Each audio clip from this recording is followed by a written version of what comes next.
I didn't think much of the challenge when I first saw it. That's the honest truth. It came up on my phone sometime after midnight, sandwiched between a cooking video and a clip of someone arguing with a subway conductor. Just another trend. Another thing people were pretending was dangerous because fear gets clicks. The caption read, "Do this alone. Do not stop halfway." No hashtags, no explanation. Just a grainy video of someone sitting in a dark apartment, whispering words I couldn't quite make out, the camera shaking slightly like they were nervous or cold. I should have scrolled. Instead, I watched it twice, then a third time. I live alone in a small apartment in the city.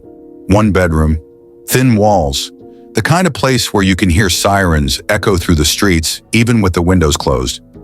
I work late hours, so my nights blur together. Midnight feels normal. 2 a.m. doesn't raise alarms anymore. Silence becomes background noise. That night, the apartment was especially quiet. No neighbors moving around. No music bleeding through the walls. Just the hum of my fridge and the distant sound of traffic far below. The challenge replayed itself in my head. Not the words, the feeling. There was something about the way the person in the video kept glancing over their shoulder, like they expected someone to be there. Like they already knew they weren't alone. I checked the comments. Most of them were jokes. Fake.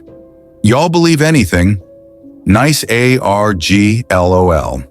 But buried between them were a few that felt off. One just said, "Don't do this indoors." Another, "It followed me for days." No emojis, no explanations, just statements. The instructions were simple, too simple. 1. Sit alone in a quiet room. 2. Turn off all lights except one. 3. Set your phone face down. 4. Say the phrase 3 times without pausing. 5. Wait. That was it. No summoning circles, no symbols, no creepy props. It sounded stupid when I read it back to myself. That should have been the warning. I didn't do it right away. I told myself I'd just saved the video out of curiosity, that I liked watching people freak themselves out for views, that it was nothing more than an urban legend dressed up for the algorithm. But as the night dragged on, I found myself thinking about it again and again. The apartment felt different once the idea had settled in. Corners looked darker than usual. Shadows felt thicker. The silence pressed in instead of fading out. At exactly 1:17 a.m., my phone buzzed. A notification, not from the app, from my building's maintenance system. "Quiet hours begin now." I almost laughed. The timing felt deliberate, even though I knew it wasn't. Still, my chest tightened. I turned off the overhead lights, left the lamp by my couch on, just like the instructions said. The room shrank immediately. Shadows pooled along the walls. The hallway leading to my bedroom looked longer than it should have, the darkness at the far end swallowing the doorway whole. I placed my phone face down on the coffee table. The screen went black. The room felt expectant. I sat on the couch, hands resting on my knees, listening to my own breathing. This was stupid. That thought came too late. I cleared my throat. The phrase was short, 4 words, whispered in the video like a secret that didn't want to be spoken aloud. I said it once. Nothing happened. I said it a second time.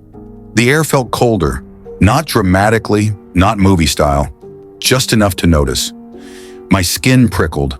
I swallowed and said it a third time. The room went completely still. No fridge hum, no distant sirens, no sound at all. It was like the apartment had been muted. I waited. 30 seconds. A minute. I felt ridiculous sitting there in the half-light, heart thudding for no reason. I reached for my phone, and something shifted in the hallway. Not a sound. Not movement exactly. Just the sudden, undeniable sense that the space behind me was no longer empty. The lamp flickered once, then steadied. I didn't turn around. I don't know why. I think some part of me already understood that looking would make it real. From somewhere behind me, barely louder than a breath, I heard a whisper. It wasn't a voice I recognized, but it used my name. I didn't sleep that night, and when morning finally came, I told myself I'd imagined everything. That's what I needed to believe. because the alternative meant the challenge hadn't just gone viral. It had worked. I didn't tell anyone about what happened that night. Not friends, not coworkers, not even in a comment section where I could hide behind a username. I needed to believe it was stress, lack of sleep, my brain filling in gaps because I'd scared myself on purpose. That's how this stuff always works, right? You scare yourself, then you blame yourself. The next morning, everything looked normal, too normal. Sunlight filled the apartment like nothing had happened. The hallway looked like a hallway again.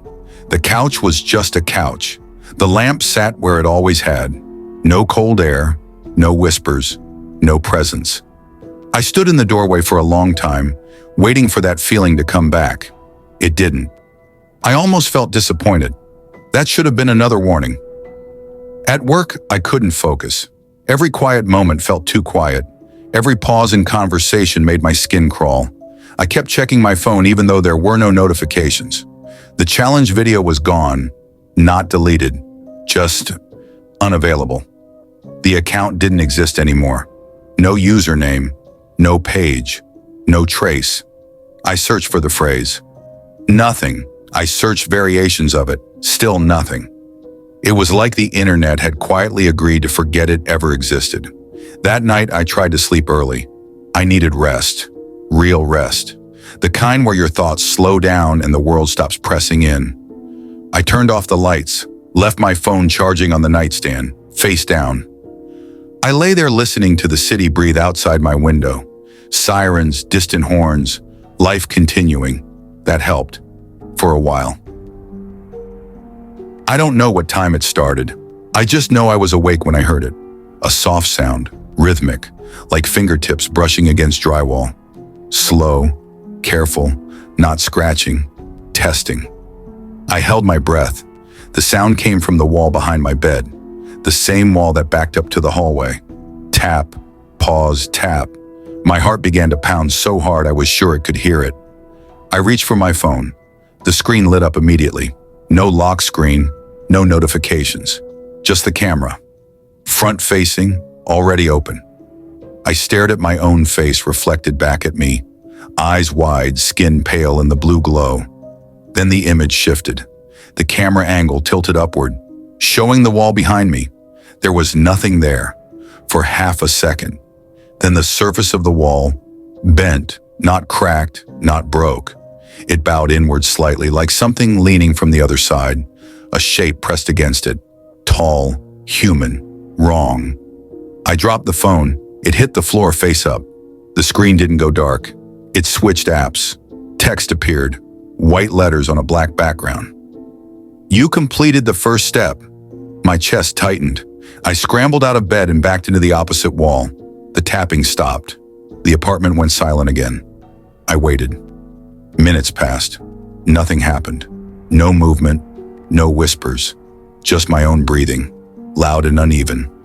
Eventually, I convinced myself I was spiraling. I picked up the phone. The message was gone.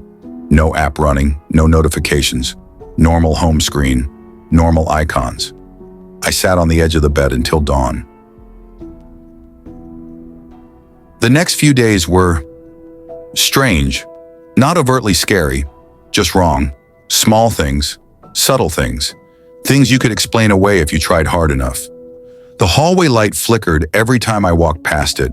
My reflection lagged behind me in mirrors, just a fraction of a second too slow. Once I heard footsteps following me on the sidewalk late at night. When I stopped, they stopped. When I turned around, the street was empty. I stopped checking behind me after that. On the fourth night, the app came back. It installed itself. No notification, no permission request, just there. An icon I didn't remember downloading. No name, just a hollow circle. I stared at it for a long time.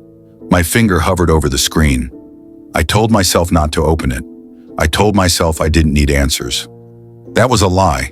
The app opened instantly. No loading screen, no interface, just a single line of text. Step 2 begins at midnight. Below it was a timer, counting down. I didn't sit on the couch this time. I didn't turn on a lamp. I didn't follow any instructions. I sat on my bed with the lights on, staring at the phone as the seconds drained away. At exactly 12 a.m., the timer hit 0. The apartment lights went out. All of them. At once. My phone screen stayed bright. New text appeared. Do not respond when it speaks. I didn't understand what that meant. I was about to find out. From the hallway, the whisper came back. Clearer this time. Closer. It didn't use my name. It used my voice. That was when I realized something truly horrifying. The challenge wasn't summoning something into my apartment. It was teaching something how to be me. It stood in the hallway. I didn't see it at first. I heard it. Breathing. Slow. Controlled. Too calm to be human. The lights were out, but the city glow still leaked through the window behind me, painting the apartment in dull gray shapes. The hallway was darker than the rest of the room, like the shadows there were deeper than they should have been. My phone vibrated in my hand. A new message filled the screen. Remain silent.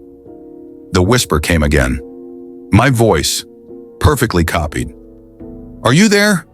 I clamped my mouth shut, pressing my lips together until my jaw ached. The sound moved closer. Footsteps, measured, careful, like it was learning how to walk in my body. The app updated again. Good, you're learning. I backed away until my knees hit the bed. The whisper stopped right at the edge of the hallway. I could feel it standing there, not watching, waiting. The bathroom mirror caught my eye. I don't know why I looked. I wish I hadn't. My reflection stood in the glass, frozen in place. I wasn't. I was shaking. The reflection smiled, just a little. Behind the reflection, something darker stood in the mirror's depth, like a shadow trapped behind glass. It leaned closer, stretching the reflection outward, blurring the edges of my face. The whisper came from everywhere at once. You say it better now.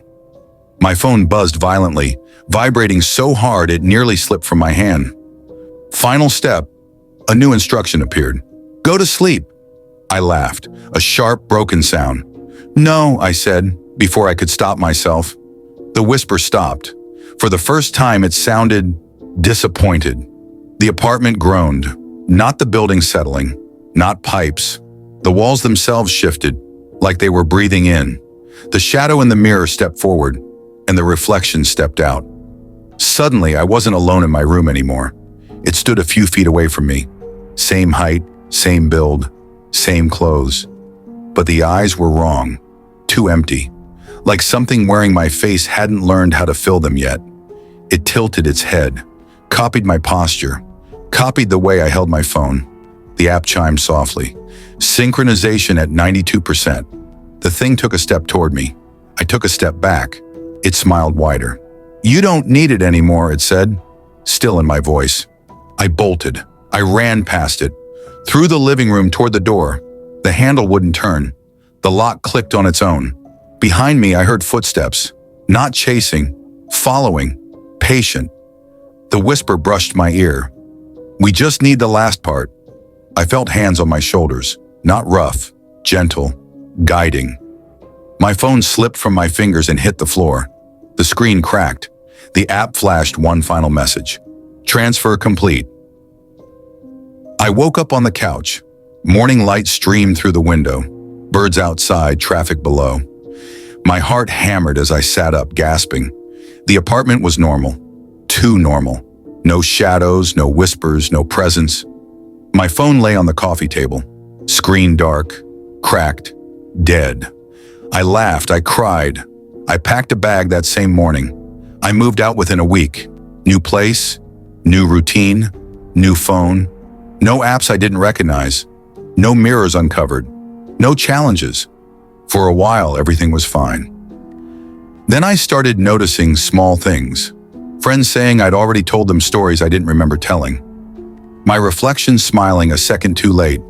Texts sent from my phone that I didn't recall typing. Late at night, when I'm half asleep, I hear myself whispering from the other room, practicing. So if you see a challenge trending that tells you to sit alone in the dark, if it promises nothing bad will happen, don't do it, because it isn't summoning something anymore. It's recruiting. And if this story felt a little too real to you, you might already be partway through the steps. Have you noticed anything acting like you lately? Don't answer out loud.